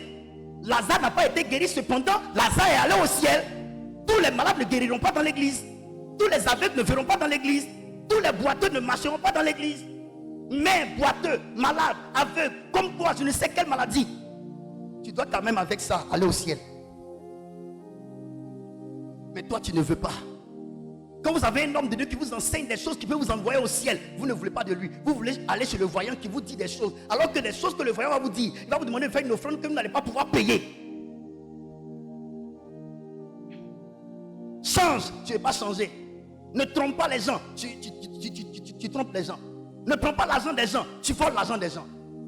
Tout ce qu'on te dit de ne pas faire, tu fais. Mais tu veux être sauvé comment? Les disciples de Jésus montrent-nous les signes de ton avènement. Aujourd'hui, le problème, c'est cela. On ne sait pas situer le temps dans lequel on est. Et c'est ma préoccupation. Luc chapitre 12, versets 54 à 57. On a compris que les disciples étaient préoccupés par les signes qui annoncent l'avènement du Seigneur et la fin du monde. L'avènement du Seigneur, le retour et la fin du monde. Tu comprends ma fifi? C'était une préoccupation pour eux. Mais nous, est-ce que c'est une préoccupation pour nous? Tout le monde ne se mariera pas avant que la fin n'arrive. Tout le monde n'aura pas son enfant avant que la fin n'arrive. Tout le monde ne va pas avoir sa percée, son voyage avant que la fin n'arrive. C'est pourquoi si votre attachement à Dieu est lié qu'aux promesses à vivre sur terre, vous êtes malheureux. L'apôtre de Jésus-Christ, anonyme, dans le livre de Hébreux, a dit que nos pères et Abraham avaient en vue une cité céleste, de sorte à ce qu'ils ont salué de leur les promesses de Dieu, parce qu'ils avaient en vue une patrie bâtie des mains de Dieu. Que j'ai l'argent ou pas, j'ai vu pour moi quelque chose de bien meilleur. Que j'ai le mariage ou pas, j'ai vu dans mon esprit quelque chose de bien meilleur. Que j'ai la gloire, la promotion ou pas, j'ai dans mon esprit quelque chose de bien meilleur. Une patrie bâtie des mains de Dieu. Je ne suis pas malheureux, même si je n'ai rien sur la terre. Au ciel, je sais que je serai quelque chose. Mais les gens ne veulent pas écouter ça. Ah, pasteur, prie pour moi. Mon enfant est tombé malade encore. Pasteur, prie pour moi. La vie est dure chez moi. Pasteur, prie pour moi. Marche avec Dieu. Non. Viens à l'église. Non. Obéis à la parole de Dieu. Non. Change de comportement. Non. Lis ce test. Lis ce test. Tu vas voir. Il y a une chose que Jésus voit de manière absurde dans le milieu des hommes de Dieu. Il y a quelque chose que Jésus ne supporte pas dans la façon de fonctionner des enfants de Dieu. C'est qu'ils ne savent pas lire la montre. Vous savez quoi? Vous savez déterminer que nous sommes à midi et que nous devons arrêter la prédication. Mais vous ne savez pas voir votre monde pour savoir dans quel temps nous sommes prophétiquement parlant. Vous ne connaissez pas le calendrier de Dieu pour que vous sachiez adopter l'attitude qu'il faut en ce moment-là. Vous ne savez pas le faire. Qui ne sait pas lire sa montre? Quand vous ouvrez les dimanches dans votre téléphone, c'est pour regarder l'heure, vrai ou faux? Il y a quelque chose. On ouvre nos téléphones, on regarde la montre, mais on n'arrive pas à se poser la question, à quel temps sommes-nous? Ah, donc toi, tu sais que tu es en retard sur le mariage. Tu sais que tu es en retard sur l'enfantement. Tu sais que tu es en retard sur la prophétie te concernant. Tu sais que tu es en retard sur ta guérison. Mais tu ne sais pas à quel temps tu es dans cette saison par rapport à Dieu. Tu sais lire l'heure, mais tu ne sais pas à quel temps tu es par rapport à Dieu. Nous savons lire le temps, mais nous ne savons pas situer à quel temps prophétique nous sommes, pour savoir quelle attitude adopter par rapport à notre Dieu et par rapport à notre éternité. Je peux te parler? Luc chapitre 12, verset 54. Je lis la parole. Écoutez, hein. Il dit encore aux foules. Voilà, ça c'est Jésus qui parle. Quand Attends, Jésus regarde la foule. Il est arrêté là et puis il dit à la foule, oui. Quand vous voyez un nuage se lever à l'Occident, Quand vous voyez un nuage se lever à l'Occident, vous dites plutôt, vous dites aussitôt, pardon, vous dites aussitôt, la pluie vient la pluie vient. et il arrive ainsi. Et il arrive ainsi. Vous ne vous trompez pas quand c'est pour discerner le temps de la pluie. Va encore, il dit encore quelque chose. Et quand vous voyez souffler le vent du midi, Et quand vous voyez souffler le vent du midi, vous avez les yeux pour regarder le nuage qui vient de l'Occident. Vous avez les yeux et le corps pour sentir que le vent du midi est en train de souffler. vous dites, Il fera chaud. fera chaud. Ça veut dire, vous arrivez à déduire que le nuage là qui sort de l'Occident là, ça veut dire qu'il y aura la pluie. Jésus est en train de parler du prophétique. Tu arrives à regarder le nuage qui sort de l'Occident et tu déduis que la façon dont le nuage là sort de l'Occident, ça présage qu'il va pleuvoir. Et effectivement, ça arrive comme tu as dit. Quand tu vois le vent souffler du midi, tu dis en toi-même, la façon dont le vent souffle là, il va faire chaud. Et effectivement, la sécheresse, il fait chaud. Et puis réalise ce que Jésus dit. Et cela arrive. Et cela arrive. Hypocrite, Regardez maintenant comment il parle. vous savez, Attends, Jésus dit quoi? hypocrite, Ah, qui a dit ça? Bon, votre père spirituel prêche et puis il dit hypocrite. Tu vas dire quoi? Il m'a insulté. Insulté. Bon, quand Jésus dit hypocrite, comme c'est Jésus, voilà, c'est lui qui a dit, donc ce qu'il dit, c'est bon. Jésus regarde les hommes. Il dit, regardez quelque chose. Vous savez discerner le temps de pluie. Vous savez discerner le temps de la chaleur, la sécheresse. Mais vous ne savez pas discerner quelque chose. Il y a quelque chose que vous ne savez pas discerner. Quand c'est pour la pluie, quand c'est pour les choses de la terre, vous savez détecter et déduire. Et ça tombe juste. Mais vous ne savez pas déduire les signes du ciel. Les signes spirituels. Il dit hypocrite que vous êtes. Lis. hypocrite, vous savez discerner l'aspect de la terre et du ciel. Vous savez discerner l'aspect de la terre et du ciel. Pluie et le vent chaud. Comment ne discernez-vous pas ce temps-ci? Comment ne discernez-vous pas ce temps-ci? Et pourquoi ne discernez-vous pas de vous-même ce qui est juste? Et pourquoi vous n'arrivez pas à discerner de vous-même ce qui est juste? Si vous savez discerner la pluie, si vous savez discerner le temps chaud, pourquoi vous n'arrivez pas à discerner le temps dans lequel nous sommes en ce moment? Et pourquoi vous n'arrivez pas à discerner ce qui est juste? Mais pour discerner ce qui est juste à faire là, il faut discerner dans quel temps on est. Hein? On est dans un temps où on travaille, il y a un temps pour chaque chose. On est dans un temps où on travaille, c'est dans ce temps-là que toi tu vas venir rire. Tu ne discernes pas ce qui est juste parce que tu ne discernes pas dans quel temps on est. Si tu sais qu'on est dans un temps de rire, tu sais qu'on doit rire. L'attitude doit rimer avec le temps dans lequel on est. Mais quand on est dans un temps de travail, c'est la concentration au travail. Mais toi, c'est dans ce temps-là que tu vas venir t'amuser. C'est pourquoi Élisée a dit à Géasi, est-ce le temps pour toi de te faire de l'argent? Parce qu'on est dans un temps où on doit se priver d'argent. On doit être discipliné par rapport à l'argent. On doit mettre l'argent de côté. Mais toi, c'est dans ce temps-là que toi, tu veux te faire beaucoup d'argent. Donc, tu agis à contre-temps.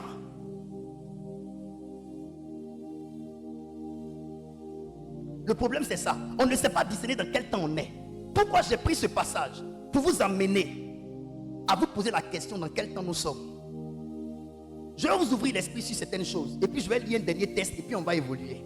Les apôtres ont demandé à Jésus quels sont les signes qui annoncent ton avènement et la fin du monde. Donc, ce que les disciples veulent savoir, c'est les signes. Montrez-nous les signes. Donc, si on doit se situer, si on doit situer l'avènement du Seigneur et la fin du monde, on ne doit pas regarder à la fin du monde. On doit regarder aux signes. annonciateur de la fin. N'est-ce pas? Je vais vous emmener quelque part dans la parole de Dieu et on va voir quelques éléments qui montrent si on est déjà dans le temps de la fin ou pas. On peut évoluer. 2 Timothée chapitre 3, 1 à 5. C'est long, mais je vais juste vous ouvrir les yeux sur ça. On va essayer de comprendre quelque chose. Les signes, hein? Je lis. Vas-y. 2 Timothée, le chapitre 3, les versets 1 à 5. Vous suivez avec moi, s'il vous plaît, mes parents. Suivez avec moi.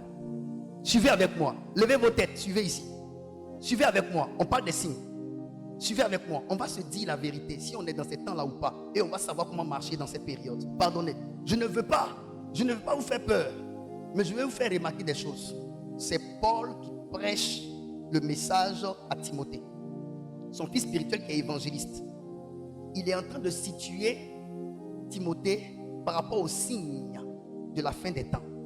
Et il lui dit, sache que dans les derniers temps, il y aura, et il va citer. Vas-y. Il y aura des moments difficiles. Sache que dans les derniers temps, il y aura des temps difficiles. Dites-moi, il y a des temps difficiles, oui ou non? Non, dites-moi, sincèrement. Il y a des temps difficiles, oui ou non? Le pays de Oufoué-Boigny et le pays de Papa Ado aujourd'hui, dites-moi, entre les deux pays, nous sommes dans des temps difficiles, oui ou non? Bien. Et est-ce que vous savez que ce n'est pas juste national, mais c'est mondial? La Russie, l'Ukraine, la France, les États-Unis. Est-ce que vous savez que tout le monde est en éclat? Est-ce que vous savez que les gens souffrent? Pourquoi j'écoute les informations? Parce qu'il faut savoir situer dans quel temps nous sommes. Et le chrétien d'aujourd'hui, il ne lit pas. On est encore dans les histoires de rancune, avec les petites histoires d'église. Écoutez, le problème est au-dessus de notre tête. Il y a quelque chose qui arrive, mais on ne sait pas. C'est pour cela, si on ne résout pas ces petits problèmes de tu m'as fait ça, tu m'as insulté, tu m'as dit ça, on va tomber dans la distraction. On n'est plus à ce stade. Il y a une affaire mondiale autour de notre tête, mais les enfants de Dieu n'arrivent pas à lire. Dans les derniers temps, mon fils, les temps seront difficiles. On n'est pas dans les temps difficiles. Regardez aujourd'hui les chrétiens. Le transport 200, 300, 400, 500, c'est difficile pour eux de trouver ça pour venir à l'église. Parce qu'ils trouvent que c'est difficile. Les temps sont difficiles, c'est chaud partout. Les temps sont difficiles. Et ça fait qu'aujourd'hui, tout le monde veut se réfugier sur un pauvre pasteur qui à peine sort sa tête de l'eau. Le pasteur va s'occuper de lui et sa maman, ses soeurs, ses frères. Il va s'occuper de toute l'église. Mais il va faire comment? Et les offrandes là sont convoitées par le peuple de Dieu. Quand on fait les offrandes, le peuple dit, ah, on a cotisé, on va aller le voir pour qu'il nous donne. Et l'église elle-même pour son fonctionnement. Si on doit payer les factures, le courant, tous ces appareils là qui pompent, on pense à où? Si ce n'est pas avec l'offrande. Si l'église doit faire des programmes, si on prend tout, on met à la disposition de tous les humains, on fait comment demain? Et généralement, regardez, les gens à qui on rend ce genre de service ne nous donnent même pas la petite reconnaissance. Ils quittent l'église en mentant sur l'église. Les temps sont difficiles, hein? Et ça, c'est la première des choses. Les temps sont difficiles. Aujourd'hui, regardez les couples chrétiens, même les couples païens. Il ne faut pas se blaguer. 30%, je dirais, des couples vivent vraiment en harmonie. Il n'y a pas de paix dans les maisons. Les temps sont difficiles. Les garçons ne sont plus satisfaits avec une seule femme, alors que c'est difficile même chez eux. Mais un garçon, lui-même n'a pas les moyens, mais il n'est pas satisfait avec une seule go. Il va avoir 2, il va avoir 3. Ça veut dire qu'il empire sa vie difficile en vivant lâchement sa vie. On est dans des temps difficiles.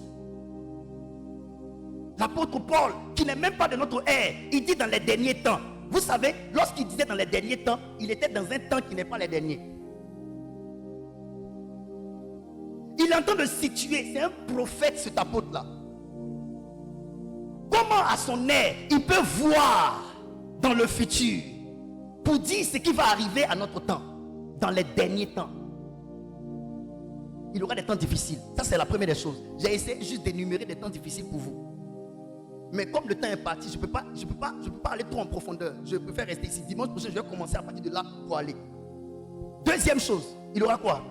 Car les hommes seront égoïstes. Attends. Il aura des temps difficiles. L'explication, la raison pour laquelle il aura des temps difficiles, il dit car. Donc ce qui explique les temps difficiles, c'est les gens qui seront égoïstes. L'égoïsme, c'est quoi? Quelqu'un qui pense seulement qu'à lui et pas aux autres. Les gens seront égoïstes. Ça veut dire la dégradation des mœurs. Les hommes n'ont plus de vertu. Les hommes n'ont plus de valeur. On est dans un monde où les hommes n'ont plus de vertu. Les hommes n'ont plus de valeur. Ils sont égoïstes. Il vient à l'église là, mais il pense seulement qu'à lui. Il vient à l'église là, il ne pense pas aux autres. Il va dans son bureau là, il ne pense pas aux autres. Il pense qu'à lui. Tu prends même ton fils spirituel pour faire un business pour toi. Il te coupe et puis il ne fait pas le travail. Il pense à lui seul. Il ne pense pas à toi, à ton bonheur, à comment tu seras satisfait ou pas. Ce n'est pas son problème. Lui, c'est son jet. Il veut prendre. Il t'égorge. Et puis ça ne va pas quelque part. Il dit les temps seront difficiles parce que les gens ne penseront pas aux autres. Ils ne penseront seulement qu'à eux. Cite. Car les hommes seront égoïstes. Égoïstes. Amis de l'argent. Bien, attends. On n'est pas dans cette période. Vous ne voyez pas qu'aujourd'hui là, même si tu es comment, si tu n'as pas de jet, on ne te respecte pas. Les gens seront comment? Amis d'eux. Est-ce que l'amitié aujourd'hui a un sens? Les gens préfèrent être amis à toi parce qu'ils gagnent de l'argent avec toi. Et je vous dis, pourquoi il y a tant de déception? Parce que tu as pensé que la personne t'aimait pour ce que tu es. Et pour finir, tu t'es rendu compte que c'est à cause de ce que la personne gagne. Et la personne était là. Vous ne voyez pas que lorsque vous êtes fauchés, ils ne sont pas nombreux. Mais dès que vous rendez le témoignage que vous en avez, ils sont autour de vous. Et ça, on n'a pas besoin de vous enseigner sur ça. Vous savez que c'est comme ça que les hommes sont devenus. Les gens sont amis de l'argent. Dans des familles, même si tu es l'aîné, tu n'as rien. Tu as mal fait de naître avant. Tu as mal fait. Même les petits frères qui ont un peu crient sur les grandes sœurs. Pourquoi? Parce qu'ils ne considèrent que l'argent. Le droit d'aînesse n'est pas fonction d'argent. Le droit d'aînesse est fonction de qui est né avant. Vous voyez comment les gens sont devenus? Et ça nous concerne nous tous. On est comme ça. C'est de nous que l'apôtre Paul parlait. Il y a des gens qui ne te respecteront pas. Mais quand tu auras l'argent, ils vont changer. Ils ne te respecteront pas. Mais c'est parce que tu as l'argent qu'ils te respectent. Il y a des gens qui vont à l'église parce que le pasteur, il a un peu maintenant. Si moi, j'étais dans mon temps d'avant, ou mes enfants là, malgré le fait que j'étais poué, sont restés à mes côtés, si des gens n'allaient pas vouloir nous trouver dans notre école là-bas. Ils allaient venir une fois voir l'école et puis sortir, ne plus venir. Mais il a fallu qu'on construise ça pour qu'on se retrouve avec l'hypocrisie des gens. Et les gens qui viennent dans ce temple-là disent qu'ils nous aiment là. Moi, je ne peux pas trop croire. C'est pourquoi je suis attaché à mes enfants qui étaient avec moi quand j'étais à l'école là-bas. Ça offusque des personnes. Mais sérieusement, je ne peux pas croire à toi qui es venu me trouver dans la lumière et douter de celui qui a été avec moi dans les ténèbres. Qu'est-ce qui prouve que c'est vraiment moi que tu aimes? Ça peut être l'argent. Les gens seront amis de l'argent. On est dans quelle période? Est-ce que ce n'est pas ce qu'il y a aujourd'hui? Mon fils Jeff, ce n'est pas ce qu'il y a aujourd'hui. Les gens ne sont pas amis de l'argent. C'est l'argent aujourd'hui. Ça, c'est la deuxième des choses. Ingrat, égoïste, ami de l'argent. Continue. Fanfaron, hautain, blasphémateur, rebelles à leurs parents. C'est pas ce qui se passe en ce moment. Quand on parle de rebelles à leurs parents, les gens pensent que c'est côté famille biologique seulement. Nos pères qui prêchent là, ils parlent de ça en parlant de la relation des fils spirituels et pères aussi. Regardez aujourd'hui, on est dans un monde où les enfants spirituels ne restent plus leur père spirituel. Toutefois que je parle de l'archevêque Kodja, est-ce que je ne mets pas un point d'honneur sur son nom? Je dis toujours papa, l'archevêque Kodja. Quand je parle de papa Mohamed Sanogo, il dit pasteur. Quand il dit pasteur même, ça sonne faux. Mais regarde dans l'âge. Numéro 1, ce monsieur-là, il est plus âgé que toi. Si ce conseil peut te mettre au monde. Numéro 2, dans les choses de Dieu, le monsieur là t'a dépassé.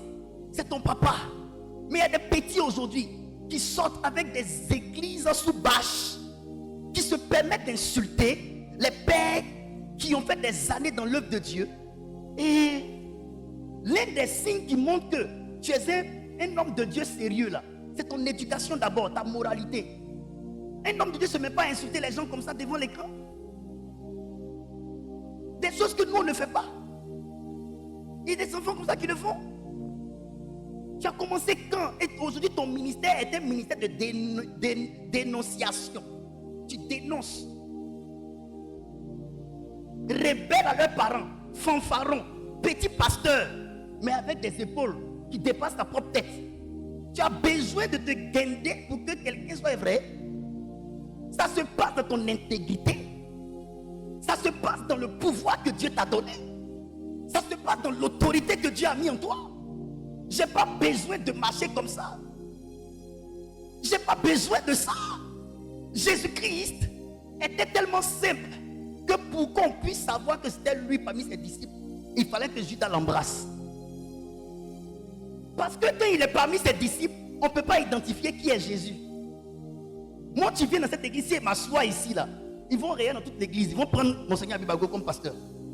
Les gens ont déjà fait ça avec responsable Asso. Ils ont pensé que c'était responsable Asso qui était le pasteur. J'étais arrêté juste à côté de lui. J'ai riais sur le dit depuis toi et la personne. Parce que quand il a sa taille, sa forme, sa manière d'être à mes côtés, il ressemble plus à celui qui est l'homme de Dieu. Parce que l'homme regarde à ce qui frappe les yeux. Rebelles à leurs parents. Fanfarons. Aujourd'hui, l'esprit fanfaron, ça se trouve plus à l'église parmi les hommes de Dieu. Nous-mêmes les hommes de Dieu, on est fanfarons. On est vantards. On se montre. Il suffit d'acheter une petite voiture. Mais c'est fini. Il suffit d'acheter une petite voiture, mais on est comme ça, les hommes de Dieu. J'ai dit, hein, être simple, humble, ça donne du charme. Tous ces éléments que l'apôtre Paul cite, est-ce que ce n'est pas dans ces temps-là que nous sommes? Les enfants d'aujourd'hui veulent respecter encore leurs parents, même à la maison. Ils ont accès à l'internet. Les enfants de 13 ans ont secret. Enfant de 13 ans, 14 ans, 15 ans a secret. Sa maman ne sait pas ce qu'elle fait. Son papa ne sait pas ce qu'il fait. Tu as secret. Cite. Rebelles à leurs parents. Rebelles à leurs parents. Ingrats. Ingrat. Irréligieux. Ingrat, c'est quoi?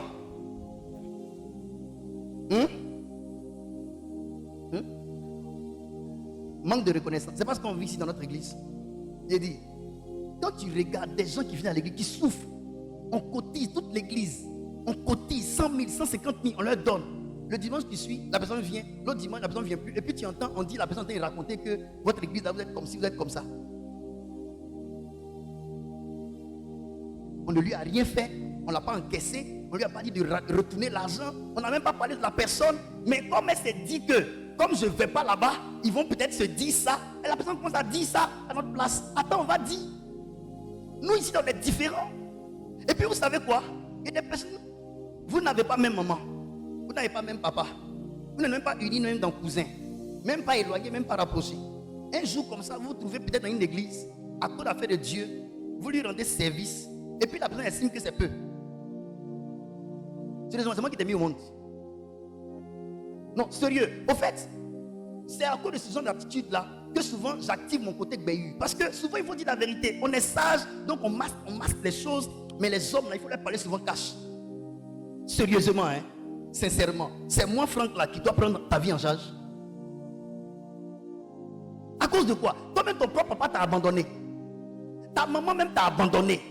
Tu as trouvé un homme de Dieu avec son église, ses enfants, ils ont eu pitié. Ils ont mis l'argent ensemble pour t'aider. Et toi, ce que tu fais, c'est de quitter l'église. Et non seulement quitter, tu ne quittes pas tout seulement, hein, tu quittes un fracas.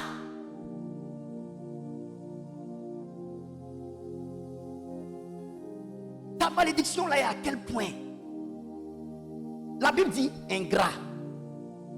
On est dans un monde où l'ingratitude est devenue comme la valeur qu'on doit pratiquer, la vertu qu'on doit avoir. Vous ne voyez pas qu'il y a de l'ingratitude?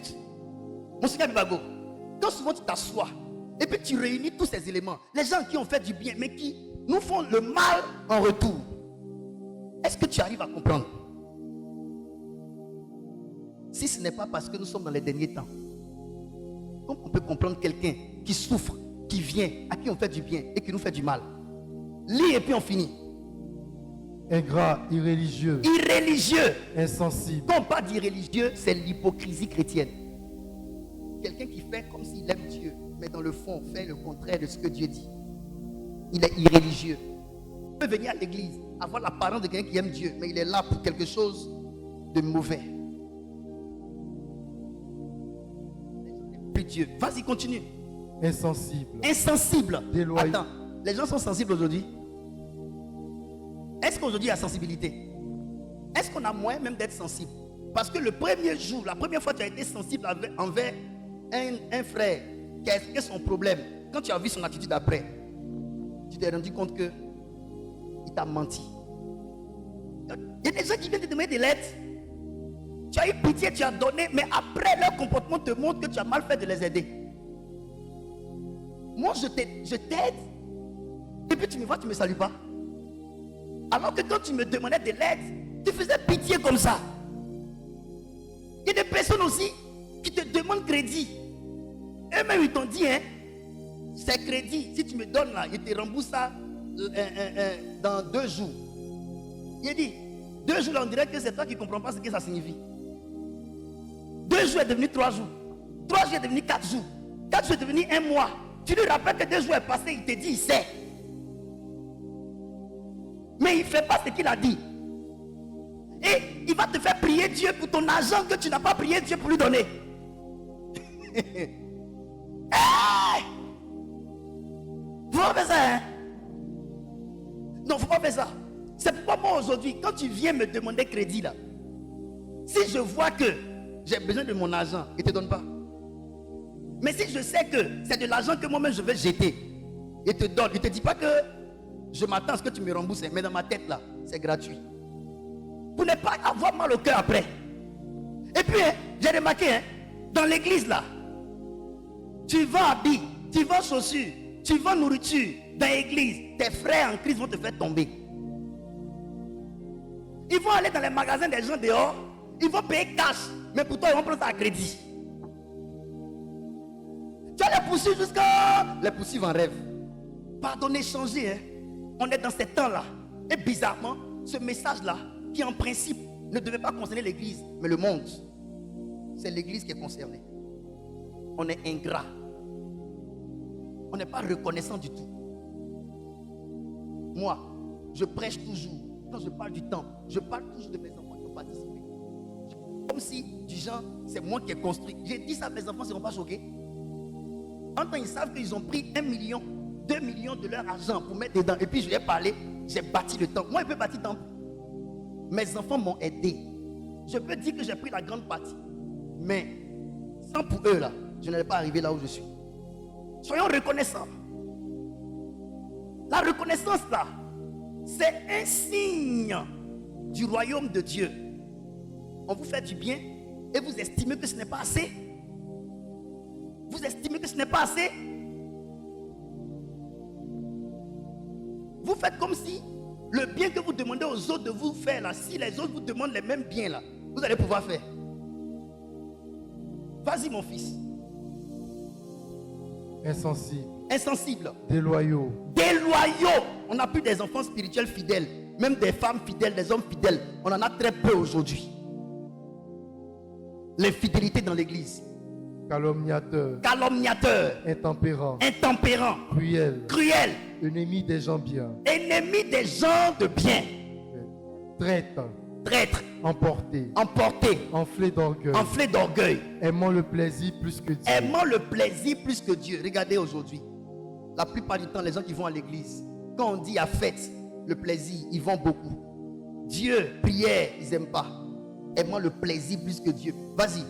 Ayant l'apparence de la piété, Ayant l'apparence de la piété, mais régnant ce qui fait la force. la force. Éloigne-toi de ces hommes-là. Qu'est-ce que l'apôtre Paul demande à son fils? Il faut t'éloigner de toutes les personnes qui font ces choses que j'ai citées. Donc l'église doit s'éloigner de tous ces caractères-là. Mais qu'est-ce que l'église fait? L'église pratique ces caractères. On est dans quel temps? Le temps de la fin. Merci. Que Dieu te bénisse.